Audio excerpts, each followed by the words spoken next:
ہے رام کے وجود پہ ہندوستاں کو ناز، ہے رام کے وجود پہ ہندوستاں کو ناز، اہل نظر سمجھتے ہیں ان کو امام ہند۔ دوستو، میں ہوں آپ کا میزبان وصال۔ آج ہم آپ کو یہ بتانے جا رہے ہیں، اس بات کا تذکرہ کر رہے ہیں کہ شاعر مشرق علامہ اقبال کو آخر کیوں ہندوستان، پاکستان اور ایران میں بھی یکساں طور پر مقبولیت حاصل ہے۔ نہ صرف مقبولیت بلکہ یوں کہہ لیں کہ انہیں تینوں ممالک میں مانا جاتا ہے، منایا جاتا ہے۔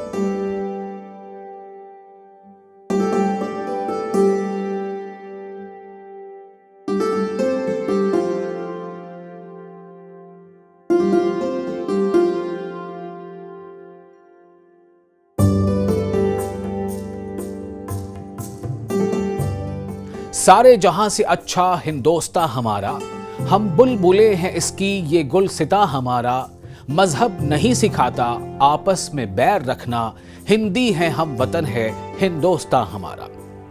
کیا کوئی بھی ایسا شہر ہندوستان کا ہوگا جس نے شاید یہ کلام نہ سنا ہو؟ اس کلام کو رقم کرنے والے کا نام بھی علامہ اقبال ہے، یعنی پوئٹ اقبال۔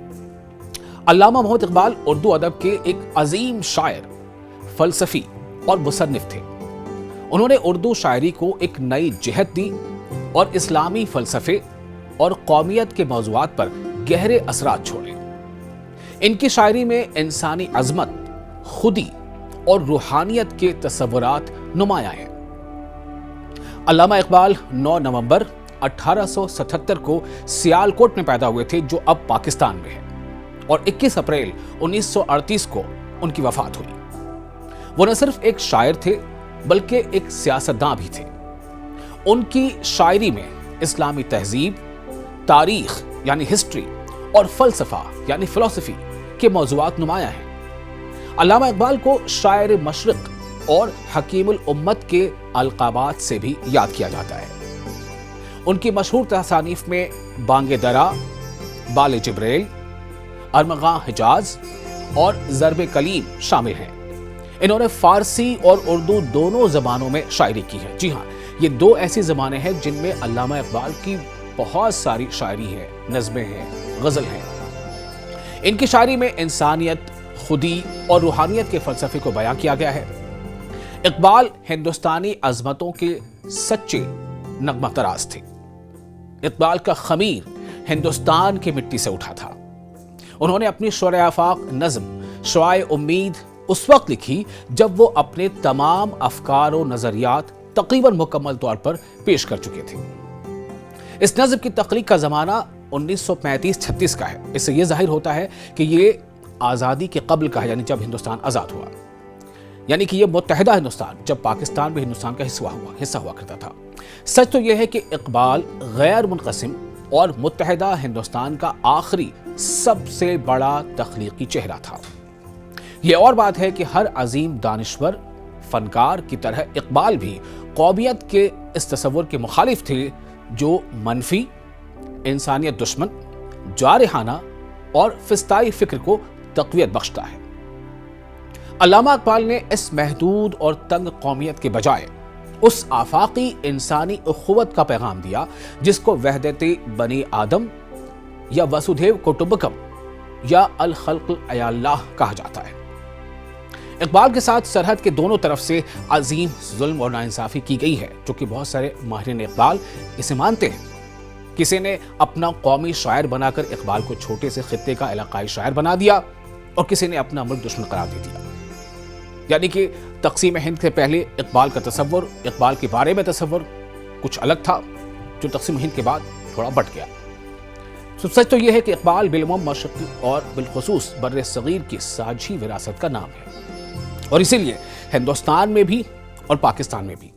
پاکستان میں تو وہ قومی شاعر بھی گردانے جاتے ہیں، جبکہ ہندوستان میں ان کی شاعری، جیسے میں نے پہلے ہی کہا کہ سارے جہاں سے اچھا ہندوستان ہمارا، مطلب کون بھول سکتا ہے۔ اس لیے اقبال کو جتنی مقبولیت ہندوستان میں حاصل ہے اتنی ہی زیادہ پاکستان میں ہے، اور چونکہ ان کی شاعری اردو زبان میں بھی تھی اور فارسی میں بھی تھی، اس لیے ایران، جہاں پہ فارسی زبان وہاں کی آفیشل زبان ہے، وہاں کے لوگوں کی زبان ہے، تو اس لیے ایران میں بھی اقبال کی مقبولیت اتنی ہی زیادہ ہے۔ لیکن ایران میں اقبال کی اور کیا ایران کے بارے میں چیزیں ہیں وہ بھی آپ سے ہم بتانے جا رہے ہیں آگے۔ علامہ اقبال نے پہلے اردو زبان میں مہارت پیدا کی، لیکن ابتدائی جماعتوں سے ہی انہوں نے فارسی کی تعلیم بھی حاصل کی، اور ان کے فارسی اور عربی کی تعلیم ابتدا سے اعلیٰ درجے تک ان کے قابل استاد سید میر حسن صاحب کی مرہون منت ہے۔ مولوی سید میر حسن صاحب مشن اسکول میں پڑھاتے تھے، جس کی وجہ سے انگریزوں کے طرز فکر اور جدید تعلیمی اصولوں سے بھی بخوبی واقف تھے۔ اردو یا فارسی دونوں زبانوں میں شاعری میں اقبال نے اپنے نئے راستے نکالے۔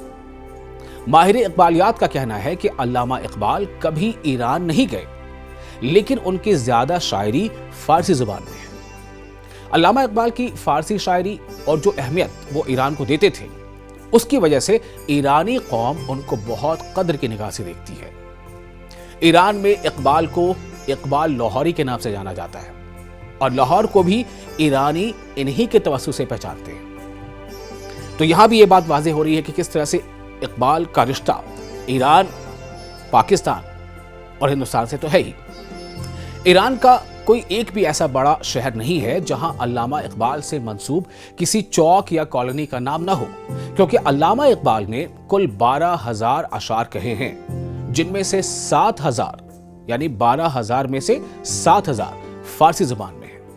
اب آپ اس سے اندازہ کر سکتے ہیں کہ آخر اقبال اگر ایران میں بھی اتنے ہی مقبول ہیں تو اس کی وجہ کیا ہے۔ ایران کے سپریم لیڈر حضرت آیت اللہ خامنئی خود کو حضرت اقبال کا مرید مانتے ہیں، یعنی علامہ اقبال کہ وہ اتنے گرویدہ ہیں، ان کے شاعری سے اتنے متاثر ہیں، اور ان سے عشق کا یہ عالم ہے کہ علامہ اقبال کے 2,000 سے زائد اشعار ان کو زبانی یاد ہیں۔ سید علی خامنئی انقلاب ایران سے، جو انقلاب ایران میں تھا اس سے پہلے، حضرت اقبال پر کتاب لکھ چکے تھے۔ اسی طرح شہید مطہری جیسی دانشور شخصیت بھی اقبال سے بہت متاثر تھی۔ شاعر علامہ اقبال نے اپنے فارسی مجموعہ کلام میں انقلاب ایران کی پیشگوئی بھی کی ہے، ایسا بھی تصور کیا جاتا ہے۔ میر اسد مرد کے زنجیر غلامان بشکند، دید ام از دو زن دیوار زنداں شمع، یعنی میں نے زندان کے سلاخوں کے پیچھے سے دیکھ رہا ہوں کہ ایک مرد آ رہا ہے جو تمہیں غلامی کی زنجیروں سے آزاد کرائے گا۔ ایرانی اس شعر کو علامہ اقبال کی حضرت امام خمینی کی آمد اور انقلاب اسلامی یہ ایران کی پیشگوئی کہتے ہیں، یعنی ایرانی اسے اس طرح سے تصور کرتے ہیں، ایران کے لوگ اسے اس طرح سے دیکھتے تھے۔ اس لیے بھی ایرانی قوم حضرت اقبال کو، یعنی شاعر علامہ اقبال کو بہت احترام اور قدر کی نگاہ سے دیکھتی ہے۔